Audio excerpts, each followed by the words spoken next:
Mengawali tahun 2026, warga Kota Palembang menyampaikan berbagai harapannya.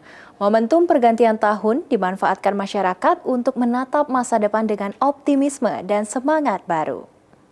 Tahun baru ini seru sih, ada banyak perayaan gitu, terus bareng keluarga juga banyak kumpul-kumpul gitu.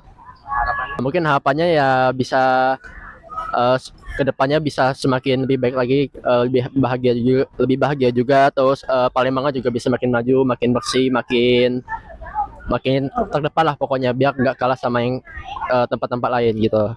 Yang pastinya senang karena udah mulai tahun baru ya. Sudah melalui banyak-banyak peristiwa di tahun sebelumnya. Harapannya semoga tahun ini Sona dan teman-teman Sona jadi lebih baik lagi dalam mengatasi masalah tentunya. Alhamdulillah senang.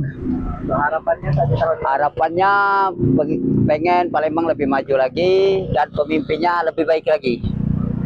Sudah, perasaan kami tahun baru ini senang, bahagia, apalagi bisa kumpul sama keluarga kan, jadi tambah happy. Terus untuk harapan kami, ya biar Palembang ini lebih maju, lebih modern, bagus, ya itu aja sih.